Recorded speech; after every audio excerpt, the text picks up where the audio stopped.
Hello, my name is Patrick Crowley. I'm with the Newport Independent Schools. I'm with you today with Superintendent Crowley Middleton. Superintendent, thanks for joining me. Hi, Pat. Always good to see you. And it looks like you wore the same. Right, oh, we didn't talk about our jackets when we had this talk. Right. Well, if I dress like you, I know I'm in good shape. Superintendent, let's talk about, there was a news report last night on Cincinnati television that painted a pretty inaccurate picture of the school district. Talk about that a little bit. Was there an article? Yes, there was. Okay. I heard a little bit about the Channel 12 news article, and we knew it was coming. We've been getting all these open records requests from Channel 12, and we figured it was coming. But it was totally a bogus video article. I'd be ashamed to honestly call that an investigative report because they didn't do any investigations, because they didn't really talk to any of us before they did the article, or the news story.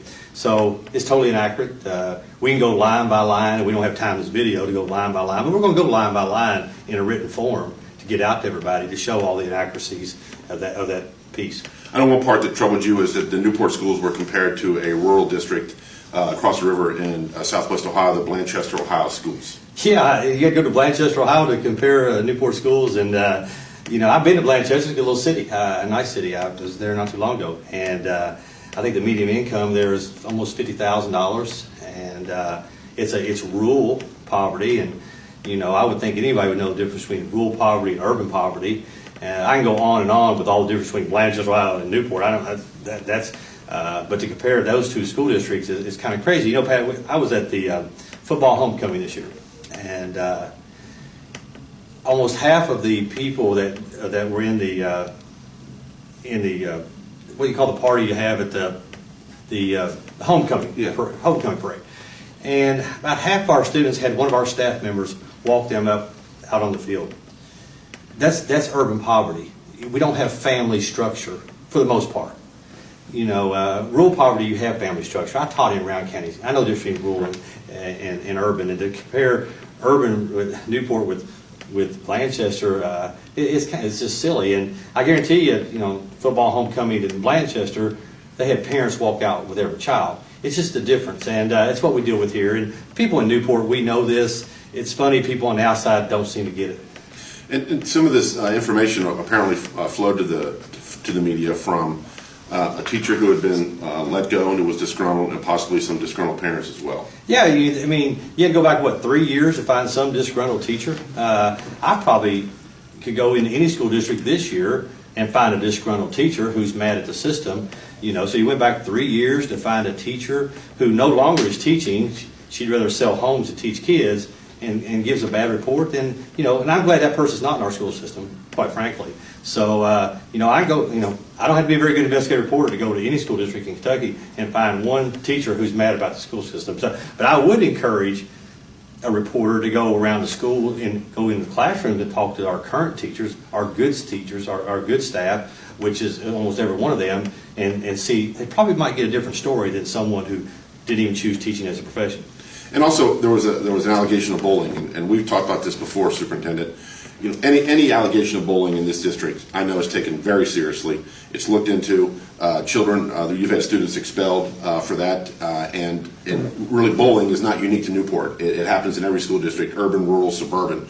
But apparently, there's really no record of this. Apparently, we've looked, and there's no record of this parent ever making a complaint to the school. Well, the principal calls me, who watched the video. Miss Middleton, I don't even know that parent. I've never even talked to that parent. So you're right. Bullying's got different, a little bit different. I think we all go back. We were probably picked on in school and maybe called bullying. We take it very serious. We've had a bullying hotline. We have a rule that if a parent calls about an issue with their child, that we try to get back in 24 hours. We have guidance counselors and those type of things. So I think it's also very interesting that the parent whose child is bullied, the teacher who they interviewed also had that child. So you say, well, okay, but I don't have to be a investigative reporter to know that too. So it's just bad. You pick out one. You might go pick out one parent who's mad at the school system, one teacher mad at the school system, and do a story on it. But they didn't do the other side of the story very well. But and there was a lot of reporting about the audits. But from your staff's analysis and what you've seen in the audits, there was actually a lot of positive information in those audits. Well, the positive, and I've been talking to some people, they should feel really good about the school audits, because the school audits at each one of the schools came back. They were very fair audits. we pretty well knew what we needed to work on, and we were already working on it. And they were favorable audits at each one of the schools. That's where the kids are, the schools. Yeah. But the ludicrous thing about the audit, and the audit people haven't heard the last of me yet on this one, but to say the district audit is bad, but the 3 schools under the district purview is good, is kind of ludicrous, kind of oxymoronic. I use that term with them. So we've uncovered some really bad things with the people who did the audit. And like I said, they hadn't heard the last of that, but the audit was real shabby. And I guess they come back to, on this audit, we got proof that we submitted 767 documents. I'll give one example. They only looked at 69 documents. See, they didn't really realize we had the way we could track who opened up our documents. So if we submitted 767 documents and they looked at less than 10%, like 9% of documents, the audit wasn't fair, wasn't good anyway. And the fact that all 3 of the schools received good audits, which we're over, and they're all new principals at these schools, shows that there was probably something working on that district audit that wasn't quite fair. And I don't mind saying this, I was really told by a high-ranking KD official that we would receive another audit because of all these things that had happened, and then all of a sudden they changed their mind. So, and what you're saying is the auditors were given some bad information by people who were formerly within the school district. Well, and I don't mind saying, and I'll say this too, I wouldn't be saying these things if I couldn't back it up. And what I do know, Pat, is that in the last year, during the testing, we had 6 major testing violations.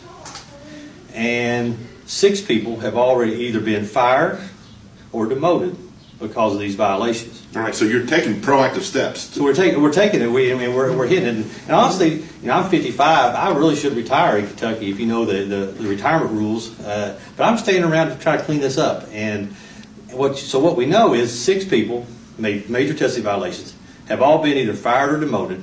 And what we also know is some of these very same 6 people really gave a bad audit report to the auditors. They were interviewed by the audit team. So what's really scary is that just a handful of people have controlled the audit, and they're the very same people who we know are calling the press. It's kind of funny that in this area it seems like that sometimes the criminals are people who call the press.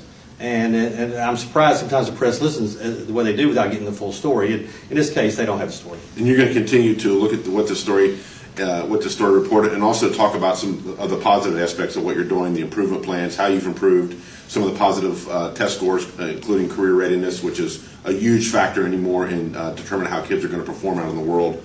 And that's been very positive for Newport. Well, you can look at the banners. KDE has honored our school district in several ways. And did we forget everything we knew in the last couple of years? You can look at the banners on the wall out there on our building. So our career ready scores are really good. We received a career ready honor by the state just last year.